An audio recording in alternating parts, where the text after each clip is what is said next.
जी नमस्कार। स्वागत है दोस्तों आप लोगों के अपने यूट्यूब चैनल हिंदी परीक्षा इसके पर। तो आज की इस वीडियो में हम लोग बात करेंगे हमारा जो MHD 13 है उसी के क्वेश्चन आंसर की, ठीक है।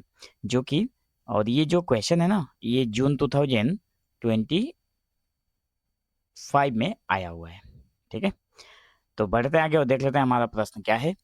पहला प्रश्न है कि उपन्यास विधा के ऐतिहासिक परिप्रेक्ष्य को स्पष्ट करते हुए उपन्यास के विभिन्न भारतीय पर्यायों की चर्चा कीजिए।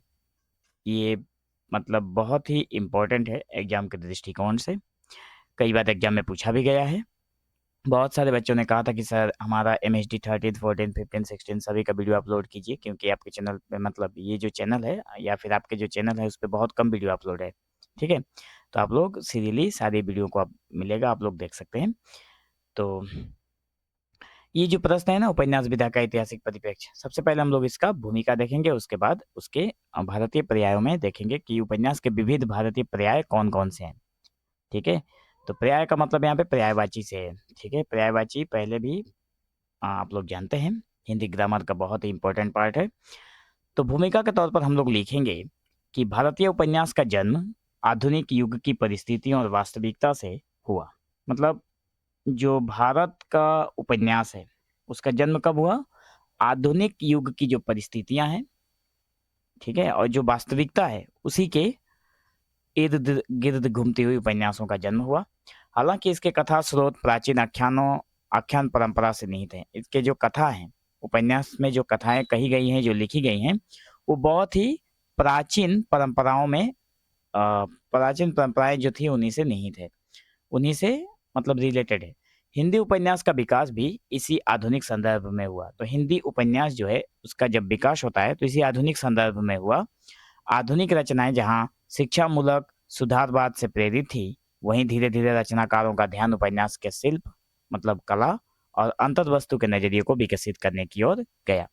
मतलब जो आरंभिक जो रचनाएं थी, जो पहले शिक्षामूलक थी और सुधारवाद के रूप में थी, धीरे धीरे क्या हुआ, धीरे धीरे वे मतलब शिल्प कला की ओर बढ़ी और अंतर्वस्तु को मतलब अंतर्वस्तु के नजरिए को विकसित करने का काम किया।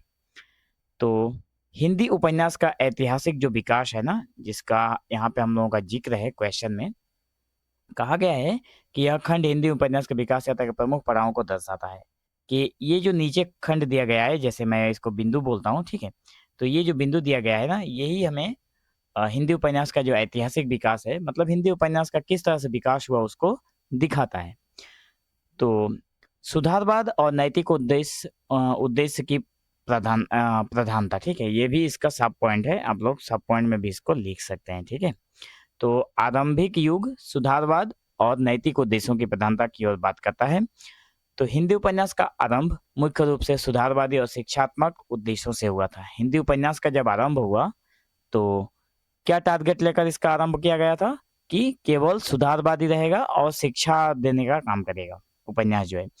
इसी के चलते लाला श्रीनिवास दास के जो परीक्षा गुरु उपन्यास है, जो कि 1882 को भले ही पहला अंग्रेजी ढंग का उपन्यास कहा गया हो, पर देवरानी जेठानी की कहानी 1870 जैसी रचनाएं स्त्री जनोचित शिक्षा के ग्रंथ थी।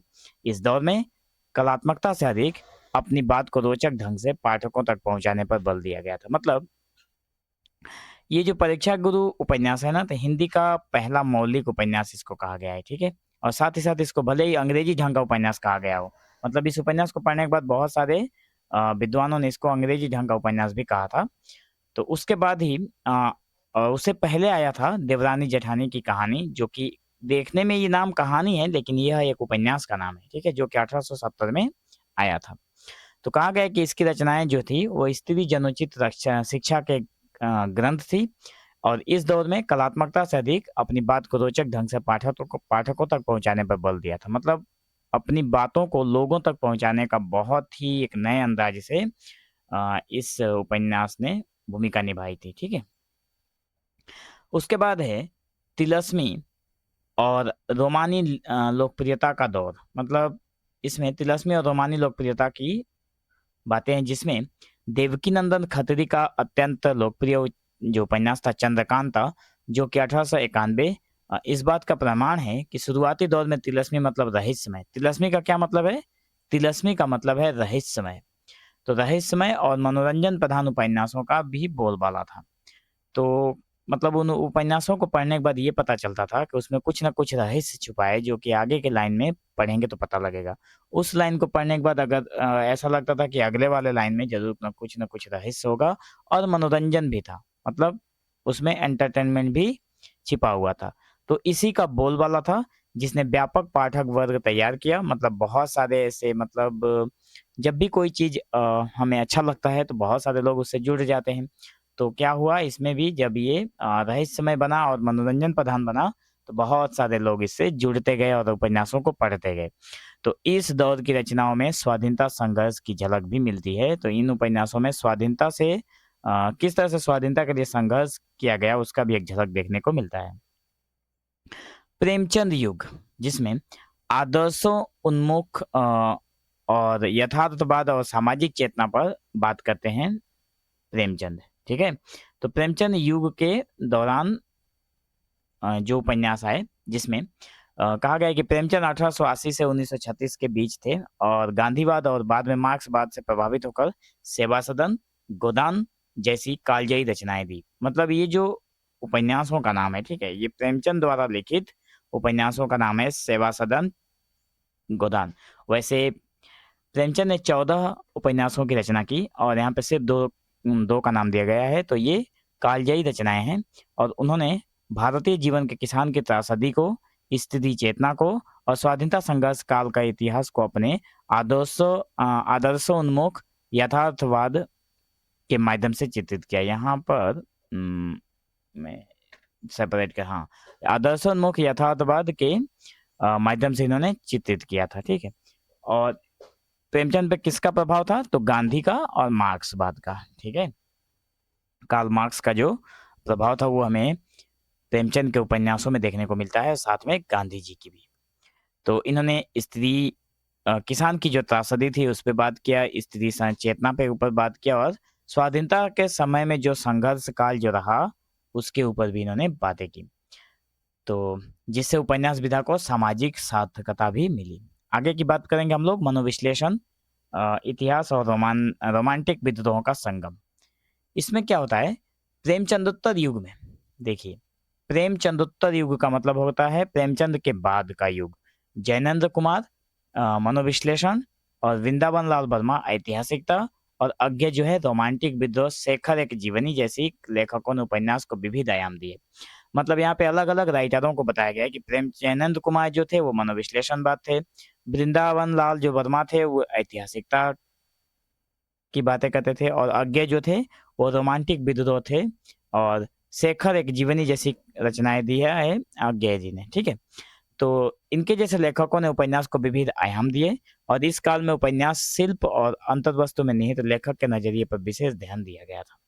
ठीक है, अब बात करते हैं स्वातंत्रोत्तर युग, मतलब स्वतंत्रता मिलने के बाद, जिसमें आंचलिकता और विभाजन की त्रासदी भी देखने को मिलती है। जब भी भारत का जब विभाजन हुआ, उसके मतलब जब स्वाधीनता मिली उसके बाद भारत का विभाजन हो गया, भारत और पाकिस्तान देश बना। तो देश विभाजन के त्रासदी को यशपाल के झूठा सच जैसे रचनाओं ने बड़े फलक पर उतारा। यशपाल द्वारा रचित एक रचनाएं हैं जिसका नाम है झूठा सच, और देश विभाजन के त्रासदी को इसमें बहुत ही अच्छे ढंग से दिखाया गया है। वहीं मैला आंचल, जो कि 1954 जैसे उपन्यास, मतलब 1954 में ये उपन्यास आया था, और इन उपन्यासों ने आंचलिकता को स्थापित किया। तो मैला आंचल जो है ये फणीश्वर नाथ रेणु द्वारा रचित रचना है, और तो उपन्यास है, और आंचलिकता को ये स्थापित करता है उनके आंचलिक उपन्यास है। ठीक है, जहाँ क्षेत्र विशेष अंचल की बोली, संस्कृति और जीवन शैली कथा का केंद्र बनी। इसके अलावा राजनीतिक चेतना, राग दरबारी और स्त्री पुरुष संबंधों और आपका बंटी, ये सभी के सभी उपन्यास के नाम हैं। इनका भी चित्रण बहुत महत्वपूर्ण रहा। आगे बात करते हैं, जो कि हमारा उसी क्वेश्चन में ऐड किया गया था, उपन्यास के विविध भारतीय पर्याय। मतलब भारत में इसका क्या पर्याय है? तो भारतीय उपन्यासों में यूरोपीय गद्य विधा के लिए प्रयुक्त विभिन्न शब्द भारत की जातीय स्मृति और कथा परंपरा से उसके जुड़ाव को दर्शाते हैं। तो पहला है जो कि उपन्यास की उत्पत्ति और हिंदी में आगमन। मतलब भारतीय पर्याय में इसका क्या महत्व है, मतलब उपन्यास जो था वो हिंदी में कैसे आया। ठीक है, तो इस विधा के लिए उपन्यास शब्द मूल रूप से बंगला भाषा से हिंदी भाषा में आया। बहुत ही इंपॉर्टेंट चीज है, आप लोग ध्यान रखना, ये बंगला भाषा का शब्द था जो कि बाद में हिंदी में आया था। ठीक है, पहले इसको मैं थोड़ा हाईलाइट कर देता हूँ। पहले ये बंगला भाषा का शब्द था, उसके बाद ये किस में आया, हमारा हिंदी में आया। ठीक है, बंकिम चंद्र ने उपन्यासों को भी आरंभ में रोमांस कहा था। बंकिम चंद्र चटर्जी, बंकिम चंद्र मुखोपाध्याय, ठीक है, इन्होंने भी उपन्यासों को क्या कहा था, आरंभ में रोमांस बोल दिया था कि उपन्यास जो है एक रोमांस का साहित्य है। तो यह शब्द भारतीय संदर्भ में स्थापित हो गया। उसके बाद है मराठी का कादम्बरी, मतलब मराठी भाषा में जो कादम्बरी लिखी गई थी। मराठी भाषा में उपन्यास के लिए कादम्बरी प्राय प्रचलित है। यहाँ पे जो मराठी लैंग्वेज है ना, उसमें उपन्यास को क्या बोलते हैं, कादम्बरी बोलते हैं। ठीक है, यहाँ पे कादम्बरी कोई लिखा नहीं गया है, यहाँ पे उपन्यास को कादम्बरी कहते हैं मराठी में। तो अब बताइए, मैंने कहा था कि पर्यायवाची शब्द है, तो यहाँ पर देखिए जो रोमांस कहा गया ये भी इसका पर्याय हो गया।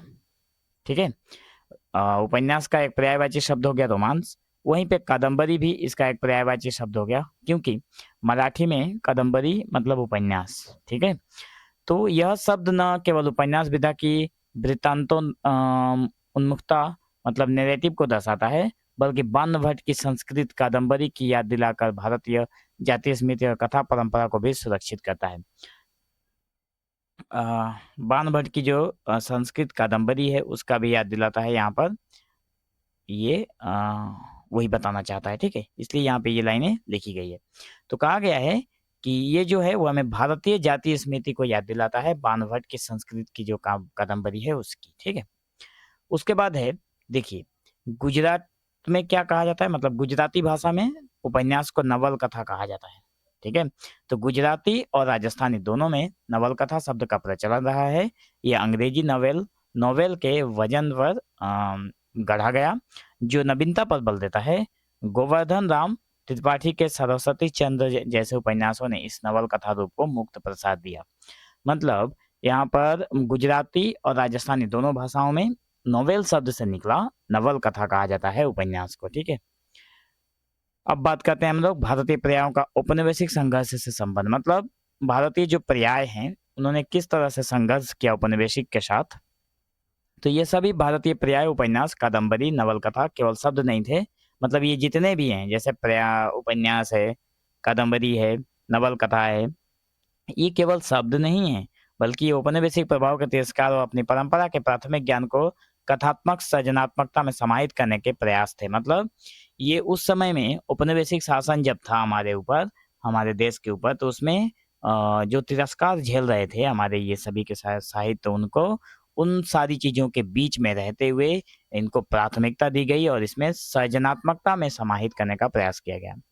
तो यमुना पर्यटन जो कि 1857 में आया, जैसे उपन्यासों का प्रकाशन यह दर्शाता है कि भारतीय उपन्यास और स्वाधीनता संघर्ष के बीच गहरा संबंध रहा है। तो ये जो यमुना पर्यटन है ये भी एक उपन्यास है जो कि 1857 में आया था, और ये दिखाता है कि भारत का उपन्यास स्वाधीनता संघर्ष के बीच का गहरा संबंध ये बताता है। ठीक है, अब हम लोग बात करेंगे आख्यान परंपरा और सृजनात्मकता प्रभाव। तो ये बहुत ही महत्वपूर्ण बात है कि प्रेमचंद जैसे लेखकों ने भी यूरोपीय मॉडल को हुबहू नहीं अपनाया, बल्कि उन्होंने हिंदी की आख्यान परंपरा और उर्दू फारसी की दास्तान परंपरा के तत्वों को भी समाहित किया।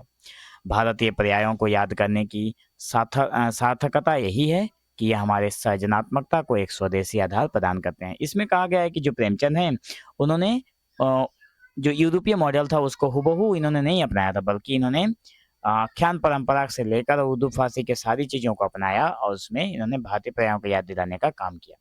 तो निष्कर्ष के तौर पर हम लोग यही बोलेंगे कि उपन्यास विधा चाहे उपन्यास हो, कादम्बरी हो या नवल कथा हो, मतलब सब कुछ, चाहे कोई भी बात हो, घुमा फिरा कर तो बात एक ही है, सबको उपन्यास ही कहेंगे। तो भारतीय समाज की उथल पुथल उपनिवेशवाद से संघर्ष और समाज सुधार आंदोलन से गहराई से प्रभावित रही है। हिंदी उपन्यास के इतिहास में प्रेमचंद का योगदान सर्वोपरि है। हिंदी उपन्यास में प्रेमचंद का जो योगदान है वो बहुत ही सबसे ऊपर है, जिनके सभी उपन्यास स्वाधीनता संघर्ष काल की ही देन है। यह विधा लगातार बदलती रही है और आज भी इतिहास और आख्यान नए उपन्यासों का एक प्रेरक स्रोत बने हुए हैं। ठीक है, तो प्रेमचंद का योगदान जो है बहुत ही सर्वोपरि है और प्रेमचंद ने स्वाधीनता संघर्ष काल में इन्होंने 14 उपन्यासों को लिखा था।